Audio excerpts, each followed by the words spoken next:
First பார்த்தீங்கன்னா சிக்கனோட liver எல்லாமே இது போல் சின்ன சின்னதாக நான் கட் பண்ணி எடுத்துக்கிட்டேங்க. சிக்கனோட லிவர் தாங்க நான் இன்றைக்கி வந்து செய்ய போகிறேன்.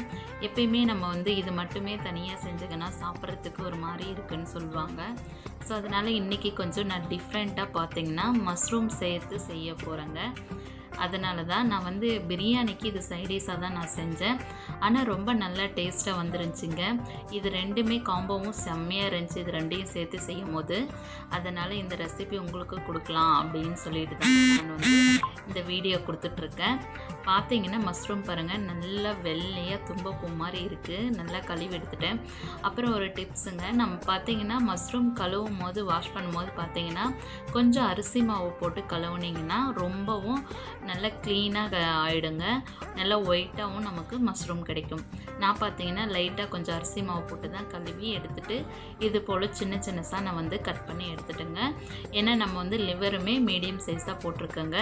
அதனால் மஷ்ரூமும் அதே போல் நம்ம கட் பண்ணி எடுத்துக்கலாம். பாருங்கள் எப்படி இருக்குன்னு. நான் இந்த ஷேப்பில் வந்து எல்லாமே கட் பண்ணி எடுத்திருக்கேன். நான் சொன்ன மாதிரி உண்மையிலேங்க ரொம்ப ரொம்ப டேஸ்ட்டாக இருந்துச்சு. மிஸ் பண்ணாமல் இந்த காம்போவில் செஞ்சு பாருங்கள், செம்மையாக இருக்கும்.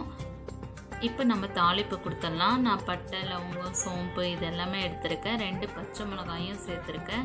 பிரிஞ்சி இலையுமே சேர்த்துருக்கேங்க. இதில் நம்ம கரம் மசாலா இது எல்லாத்தையுமே வந்து சேர்த்துக்கலாம். சேர்த்து நல்லா பொரிஞ்சு வரட்டும். இது நான் வெங்காயம் பார்த்தீங்கன்னா ரொம்பவும் பொடியாக கட் பண்ணி வச்சுருந்தேங்க. சாப்பரில் போட்டு பார்த்தீங்கன்னா நல்லா பாருங்கள் எந்த அளவுக்கு பொடியாக கட் பண்ணியிருக்கேன்னு.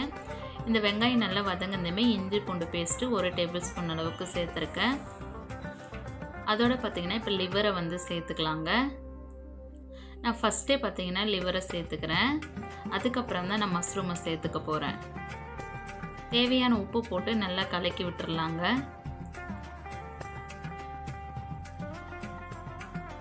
லிவர்லையுமே பார்த்தீங்கன்னா கொஞ்சம் நமக்கு தண்ணி வெளியே வரும். அதனால் கொஞ்சம் நேரம் வந்து பார்த்திங்கன்னா இதை நல்லா வந்து கலக்கி விட்டுடலாம். இப்போ பாருங்கள் நல்லா குண்டு குண்டாக உருண்டு வந்துருச்சு. உங்களுக்கு பார்க்கும் போதே தெரியும் ஃபஸ்ட்டு போடும் போது எந்த மாதிரி இருந்துச்சுன்னு சொல்லி.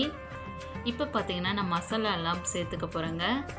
மிளகாய் தூள் சேர்த்துக்கிறேன். ஃபஸ்ட்டு பார்த்திங்கன்னா உங்களுக்கு காரத்துக்கு தகுந்தாப்பில் சேர்த்துக்கோங்க. நான் 1 டேபிள் ஸ்பூன் சேர்த்துருக்கேன். தனியாத்தூள் 1 டேபிள் ஸ்பூன் அளவுக்கு சேர்த்துருக்கேன். 1/2 டேபிள் ஸ்பூன் அளவுக்கு மஞ்சத்தூள் சேர்த்துருக்கேங்க. இதோட பார்த்திங்கன்னா தனி மிளகாய் தூளுமே நான் 1 டேபிள் ஸ்பூன் அளவுக்கு சேர்த்துருக்கேன். இதில் வந்து சிக்கன் மசாலா கொஞ்சம் நான் சேர்த்துருக்கேங்க 1 டேபிள் ஸ்பூன் அளவுக்கு. அது பார்த்திங்கன்னா நல்லா நமக்கு டேஸ்ட்டு கொடுக்கும். அதனால் வந்து நான் சிக்கன் மசாலாவும் சேர்த்துருக்கேன்.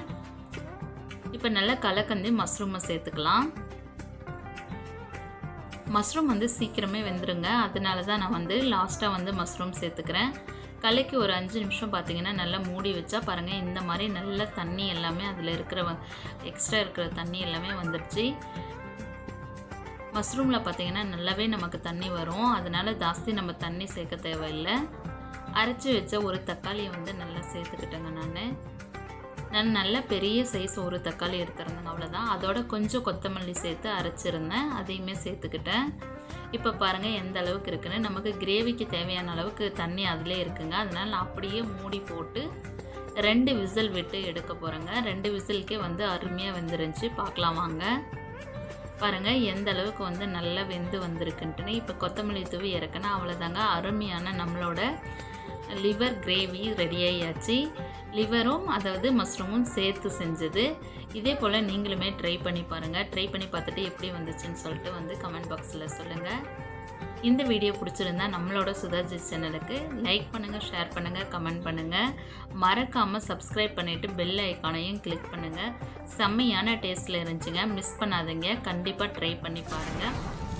தேங்க்ஸ் ஃபார் வாட்சிங். அடுத்து ஒரு சூப்பரான வீடியோவில் சந்திக்கிறேன். Bye friends.